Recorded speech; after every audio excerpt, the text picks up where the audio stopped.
¿Qué descubriste después de una primera cita que te hizo decir, no hay segunda cita? Mi segunda cita terminó cuando descubrí que llevaba medicamentos robados, y me contó, sin inmutarse, cómo vio fallecer a un paciente.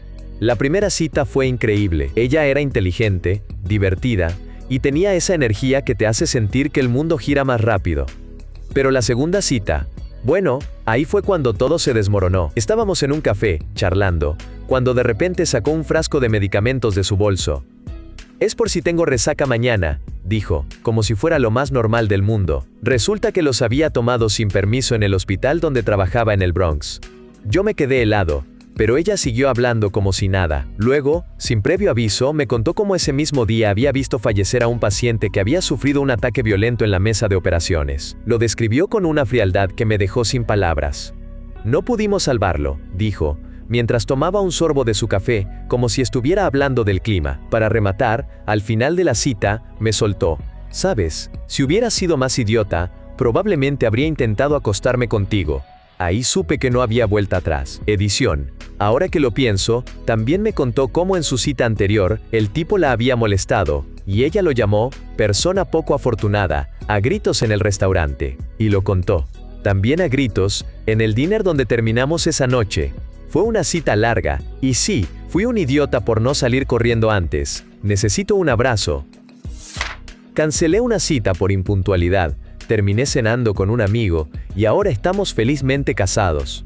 Resulta que tenía una cita programada con un chico que conocí en una app. Todo parecía bien hasta que, el día de la cita, me escribió diciendo que estaba a punto de completar una nueva ruta en el gimnasio de escalada, y que necesitaba 30 minutos más. Está bien, pensé, no es el fin del mundo.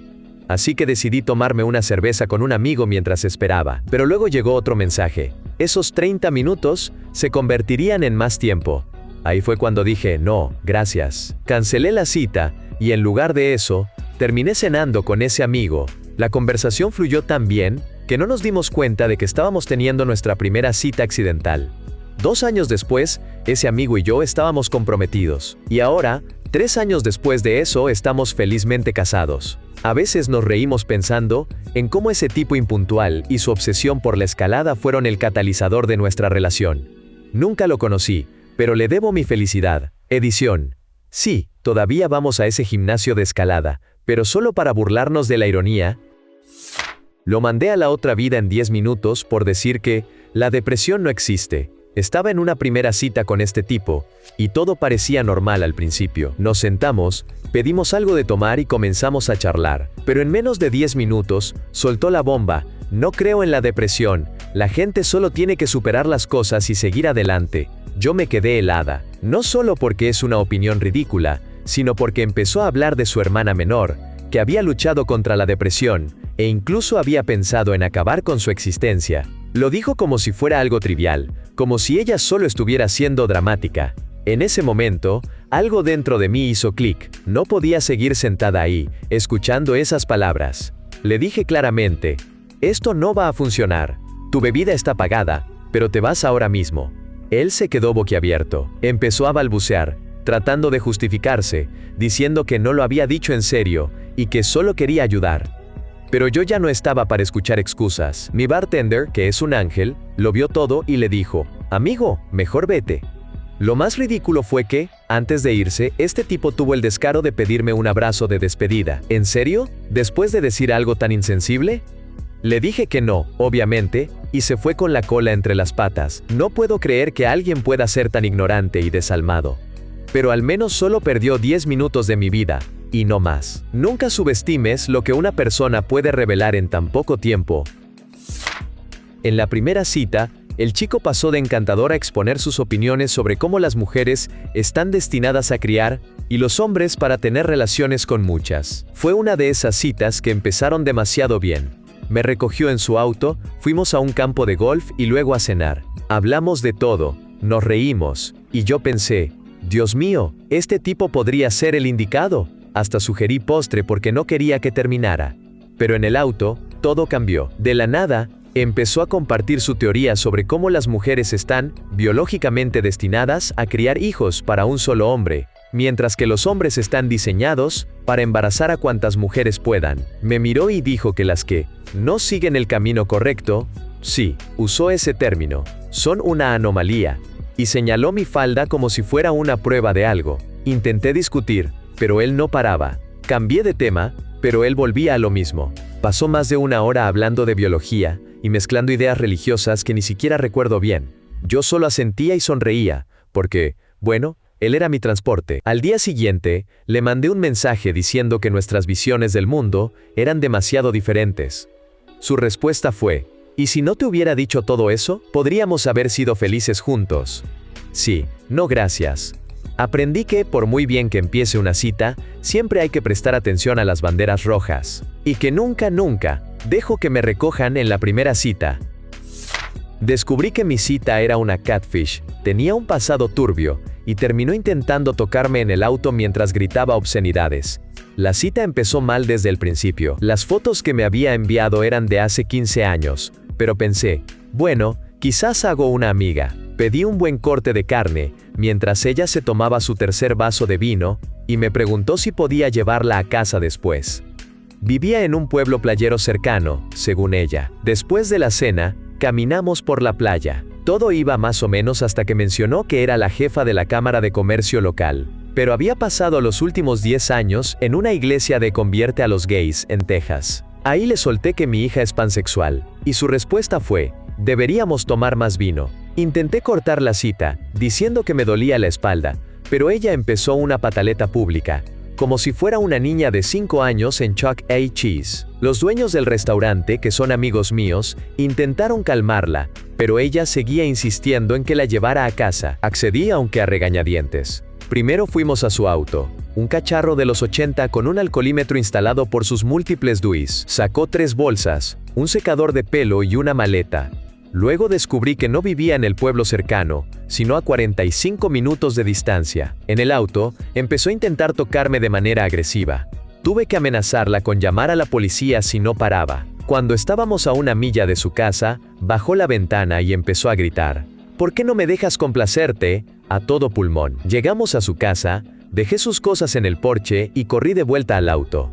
Tenía tanta necesidad de orinar que sabía que si entraba a su casa, no saldría vivo. Lo único bueno, los dueños del restaurante me agradecieron al día siguiente y me dijeron que si alguna vez me pasaba algo así, teníamos una palabra clave: panqueques de arándanos. Si la digo, seguridad saca a mi cata del lugar.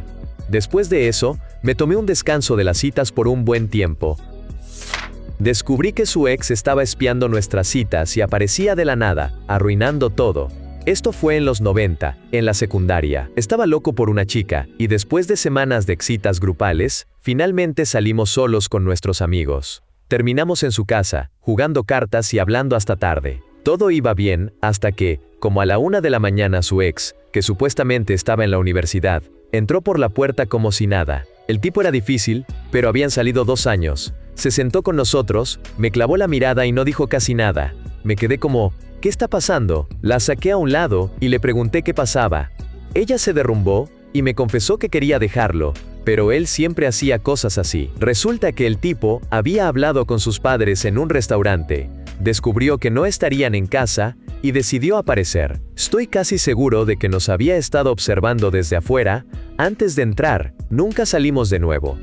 Pero en el baile de graduación, ella me buscó, me apartó de mi cita y me dijo que había sido un error no estar juntos. Fue un momento intenso, pero ya era demasiado tarde. El último día que la vi fue cuando la visité en el hospital. Se había lesionado gravemente la pierna en atletismo. Hablamos un rato, pero después de eso, nunca volvimos a vernos. A veces pienso en cómo las decisiones de alguien más pueden cambiar todo. Mi cita de 20 años mayor me llamó papi en público y dejó al mesero tan incómodo como a mí. Fue una cita bastante agradable, la verdad. El tipo era psicólogo, mayor que yo por unos 20 años, pero se veía muy seguro de sí mismo y con la vida resuelta. Todo iba bien hasta que llegó la cuenta. Yo, siendo educada, me acerqué para pagar mi parte, pero él puso su mano sobre la mía y, con una voz suave y un guiño, dijo: no, deja que papi pague esta vez. No exagero cuando digo que me quedé paralizada. Mi cara se puso roja como un tomate, y no sabía si reír, llorar o desaparecer. Lo peor fue mirar al mesero, que estaba ahí parado, mirándonos como si estuviera viendo una escena de una película incómoda. Sus ojos iban de mí a él, y de vuelta a mí, como preguntándose, ¿qué diablos está pasando aquí? Intenté reírme para disimular, pero en mi cabeza solo pensaba, ¿acabo de ser infantilizada en público por un hombre que podría ser mi padre? La cita terminó poco después, y aunque él parecía encantado con su broma, yo solo quería salir corriendo. Lo que descubrí después de esa cita fue que, por muy interesante que alguien parezca, hay ciertas dinámicas que no estoy dispuesta a tolerar, y definitivamente, no quiero un papi en mi vida. Edición. Por si alguien se lo pregunta, no hubo segunda cita. Descubrí que mi cita disfrutaba manipular a las mujeres y ya tenía fama de ser un depredador en el gimnasio. Fue una primera cita que empezó normal, pero rápidamente se volvió una pesadilla. El tipo parecía encantador al principio, pero en cuanto nos sentamos, empezó a soltar comentarios que me dejaron helada. Dijo que le gustaba manipular a la gente por diversión y que podía ver que yo había tenido experiencias difíciles en el pasado. Según él, eso significaba que terminaría formando una familia con él.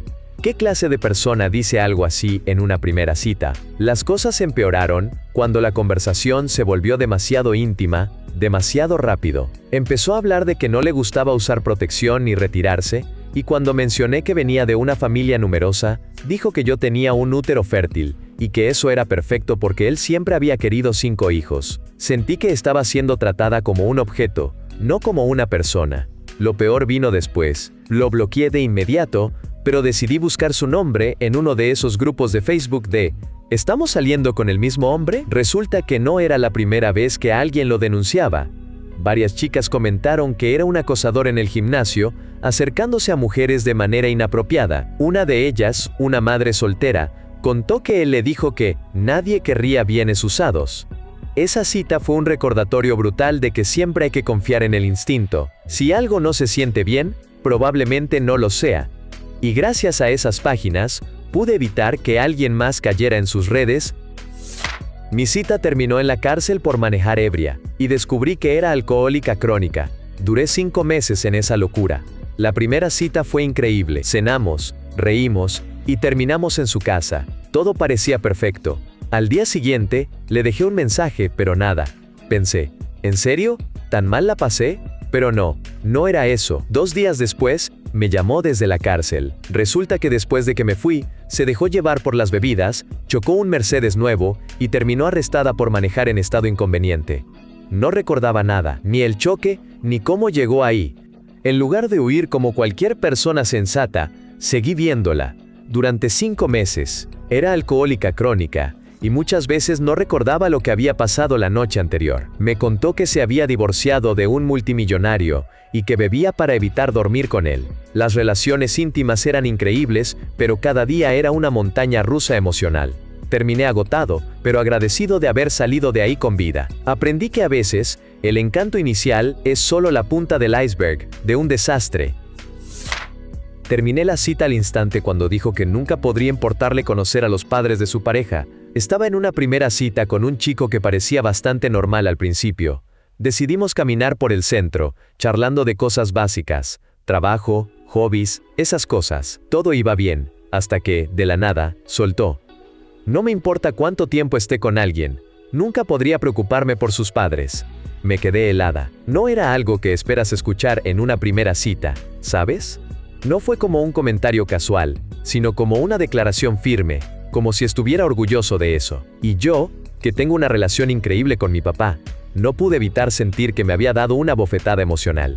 Mi papá es mi héroe, es el tipo de persona que siempre está ahí, que te apoya en todo, que te hace reír cuando todo parece ir mal. Escuchar a alguien decir que no le importaría conocerlo, o peor, que nunca podría preocuparse por él, fue como si me hubieran dicho que no valía la pena conocerme a mí. Así que, ahí mismo, en medio de la calle, le dije, creo que esto no va a funcionar. Él se quedó un poco confundido, como si no entendiera qué había dicho mal, pero yo ya estaba lista para irme. Le agradecí por la caminata y me fui. Fue la primera vez que terminé una cita tan rápido, pero no me arrepiento. Mi papá es lo más importante para mí, y si alguien no puede entender eso, entonces no es para mí. Sí. Descubrí que era un narcisista grosero, que insultaba a la gente y esperaba que yo lo defendiera. Spoiler, no lo hice. Fue en nuestra primera cita. Todo iba más o menos bien, hasta que la mesera se alejaba de nuestra mesa. Él aprovechaba para hacer comentarios súper groseros sobre ella, su apariencia, su forma de caminar, incluso cómo sostenía la bandeja. Al principio intenté ignorarlo, pero cada vez que la mesera se iba, él soltaba algo nuevo. Lo peor fue cuando, en lugar de disculparse o darse cuenta de que me incomodaba, esperaba que me riera con él. Y cuando no lo hice, se enojó. Literalmente me dijo: ¿qué te pasa? ¿No tienes sentido del humor? ¡Ja! Ahí supe que algo no cuadraba. Pero el momento definitivo fue en el trabajo. Sí, trabajábamos juntos. Un día, una compañera le respondió a uno de sus comentarios ofensivos con una amenaza: si no te callas, te empujo por las escaleras. Él me miró, esperando que yo lo defendiera. En vez de eso le dije: ¿en serio te sorprende? Le acabas de decir gorda en la cara. Si ella te empuja, yo te ayudo. Se quedó helado. No esperaba que alguien le pusiera un alto. Después de eso, le dije claramente que se mantuviera lejos de mí. Nunca más volví a salir con él, y en el trabajo me aseguré de no cruzarme con él más de lo necesario. Moraleja: si alguien trata mal al personal de servicio o a cualquiera, no es un error, es su verdadero yo. Y ese tipo de personas no merecen tu tiempo ni tu energía. 2 citas, 2 señales de alerta enormes. Uno se creía un dios, y el otro casi me obliga a tener relaciones íntimas. Huí de ambos. La primera cita fue con un chico que conocí en una app cristiana. Todo parecía normal hasta que soltó la bomba. Quería una esposa que se quedara en casa, limpiara y cocinara mientras él trabajaba, y no ayudaba en nada. Le dije que yo tenía un trabajo y no planeaba dejarlo por un tipo cualquiera. Su respuesta fue: no soy un tipo cualquiera, soy el hombre perfecto, lo más cercano a un dios que tendrás. Ahí supe que no había segunda cita. El segundo fue peor. Nos habíamos estado escribiendo durante meses en otra app. Parecía encantador, normal, todo bien, pero en nuestra primera cita en persona, soltó: ya llevamos meses hablando, así que estamos en la etapa de tener relaciones íntimas. Le dije que no me sentía cómoda, y él, con una calma escalofriante, respondió: no tienes que estarlo. Me levanté de la mesa, salí corriendo y manejé 1 hora hasta la casa de mi abuelo para pasar el fin de semana. Durante semanas, tuve miedo de que apareciera en mi casa. Su tono y esa confianza enfermiza me dieron vibras de alguien muy peligroso. Edición. Nunca más confío en las apps de citas sin antes hacer una investigación profunda. Descubrí que mi cita odiaba a su ex, pero terminó culpando a su hijo adolescente por no defenderlo. La primera cita fue rara desde el principio. El tipo no paraba de mencionar a su ex esposa. Literalmente. Todo lo que decía giraba en torno a ella. Le mencioné una banda que me gusta, y él, con cara de desagrado, me soltó: UGH, no soporto esa banda, a mi ex le encanta. La mujer salía en cada conversación. Al final, le pregunté si acababan de separarse, y me dijo que llevaban 7 años divorciados. 7 años. Eso ya era una señal enorme. Pero lo peor vino después. Resulta que estaba enojado, porque su ex le había dicho a la manutención que tenía a su hijo adolescente el 100% del tiempo, cuando, según él lo tenía un par de noches a la semana y fines de semana alternos. No debería pagarle tanto, se quejaba. Hasta ahí bueno, quizás solo era un tipo amargado con su ex, pero luego me soltó la bomba. Le había dicho a su hijo que no se molestara en ir a verlo, porque el chico no había defendido su caso frente a la manutención. ¿En serio? ¿Culpar a un adolescente por no meterse en los problemas legales de sus padres? El pobre chico no tenía control sobre esa situación, y su propio padre lo estaba castigando por algo que ni siquiera era su culpa. Me quedé sin palabras. Esa noche terminó siendo la primera y última cita. No solo porque no podía superar a su ex, sino porque su falta de empatía hacia su propio hijo fue el factor decisivo. Nunca olvidaré cómo justificó abandonar emocionalmente a su hijo solo porque estaba enojado con su ex. Fue desgarrador. Edición.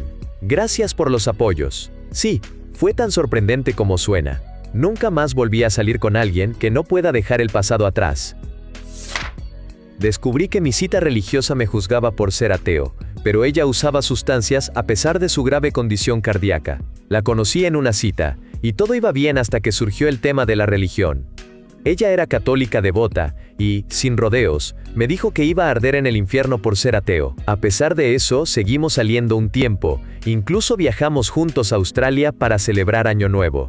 Pero ahí fue cuando todo se complicó. Resulta que ella tenía una condición cardíaca de por vida, había pasado por varias cirugías, y su médico le había prohibido el café. Sin embargo, en esa fiesta de Año Nuevo, la vi usar sustancias fuertes como si nada.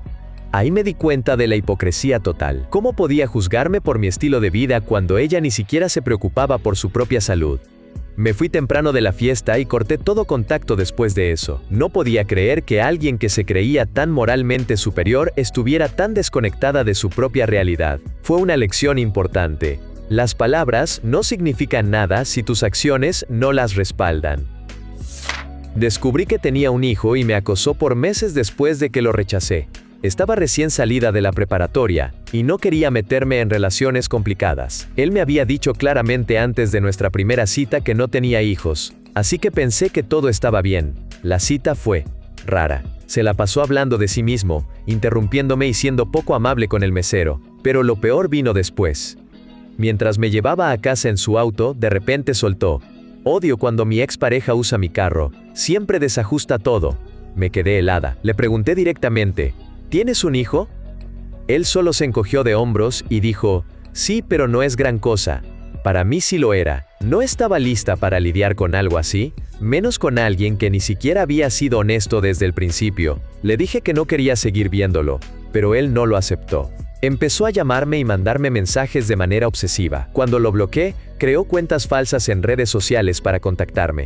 Incluso intentó convencerme diciendo que ganaba buen dinero y que sería una idiota por rechazarlo. Fue aterrador. Tuve que cambiar mi número y bloquearlo en todo. Aprendí que, a veces, las señales de alerta no solo están en lo que dicen, sino en lo que ocultan.